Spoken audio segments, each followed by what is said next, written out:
Don't break that. My tax money paid for it. I know. Watch it. Watch it. Hey. Don't break that. My tax money paid for it. I know. Watch it. Watch your head there too, boy. I know. It's a little hot today. I'm exhausted. All right, we're down session. We're ready to start. Thank you.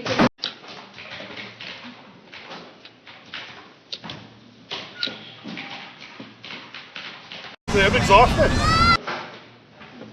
All right, we're down session. We're ready to start. Thank you. Please be seated.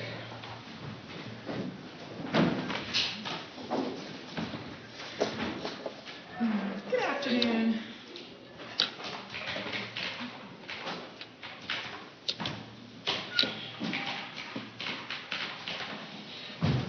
Good afternoon. Good afternoon, Your Honor. And I have to pay attention. I just blew my password twice. Okay, got it this time. Well, at least you can type. We know that I can. All right, this is 19251 DR. Sir, your appearance for the record. Kevin Shirley appearing on behalf of Mr. McGuire. Okay, and I see that we have the petitioner here and the respondent. This is your motion, sir.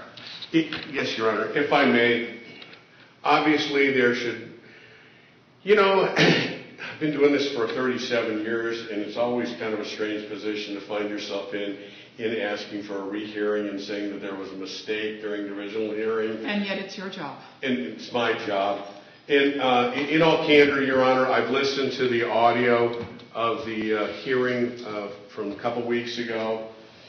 The only problem that I had, and I think I've voiced it in my motion, is Ms. Whitesell? Ms. Whitesell. Ms. Whitesell filed a petition. The reviewing court read the petition, determined that there wasn't sufficient cause to issue a temporary order at that time.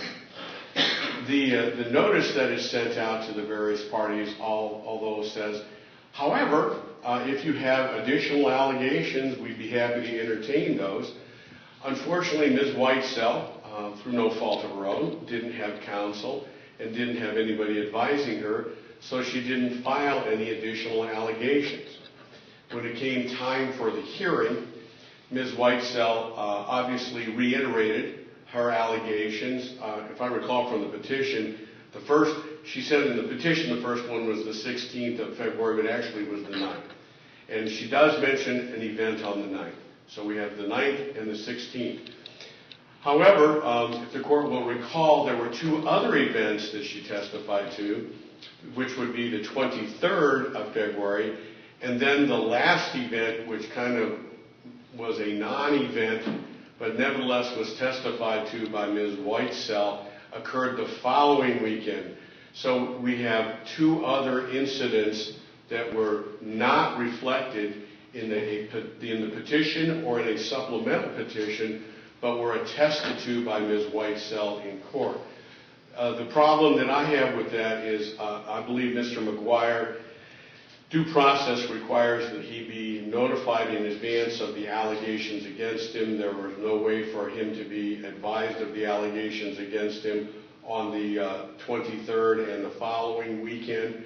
And it appears that the culmination of all four of these events was sufficient to persuade the court that even though there wasn't a temporary injunction issued, that an impermanent injunction should be issued. So therefore, it is our position that Mr. McGuire should be entitled to a rehearing at least on, so that he can prepare and present evidence on the last two events. Now, like I said, I've listened to it.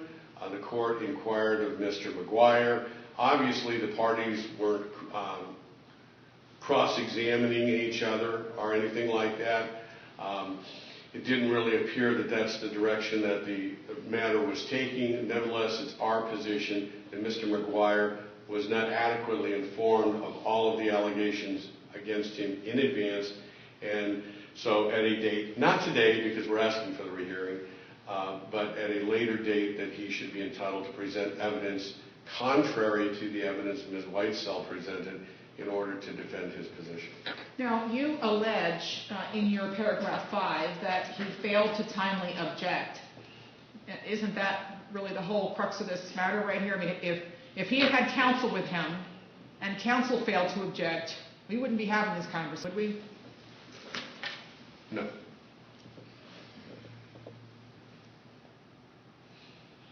And I understand it's not your job to babysit pro se litigants. And they were both self-represented. And they were both self-represented, and that's the nightmare that the court runs into on a daily basis in summary claims court. But obviously the ramifications of this courtroom are a little bit more serious than summary claims court. So we're... But the rules as to self-represented parties aren't any different in either of those courts, are they? No.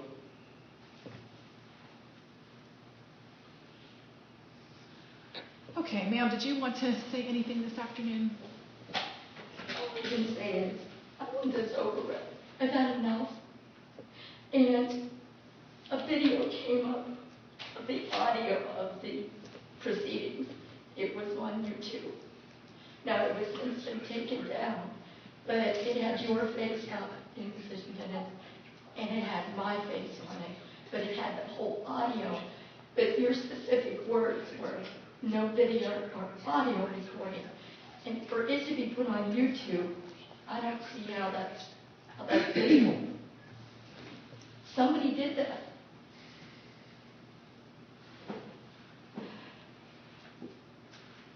And Your Honor, that was not my client. I did not want him doing anything that could possibly be construed as a violation of the injunction, because if Ms. Whitesell happened to see that, she was obviously, you could hear from the tone of her voice during the hearing, she was obviously upset when she was here 2 weeks ago, and I didn't want Mr. McGuire doing anything else, but Mr. McGuire cannot control the rest of the body politic out there. Oh, so it wasn't on his YouTube channel? I don't know that was it on yours, but it was Andrew that put together. No, that was Mr. Shields. It was his. Go outside if you can't, stay quiet.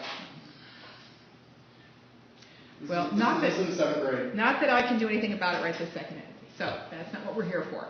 Okay, well,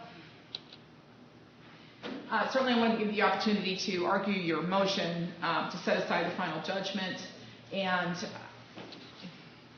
I cannot get past, and even if you hadn't said it, I would have asked you about it, that he failed to timely object when we were in the hearing. That was the time to object. Whether or not somebody knows to object, that's not for the court to worry about. Whenever anyone comes into court without an attorney, he or she is deemed to know the rules and the law, just as an attorney would. The motion is denied, and I'll enter an order on that motion. Thank you. Okay, in fact, I'll do it right this second so that both of you can walk out with a copy. Mr. Shirley, yours will go through the portal. Yes, Your Honor. Guys, don't forget, you can go to my Patreon, so they call it freedom. Donation starts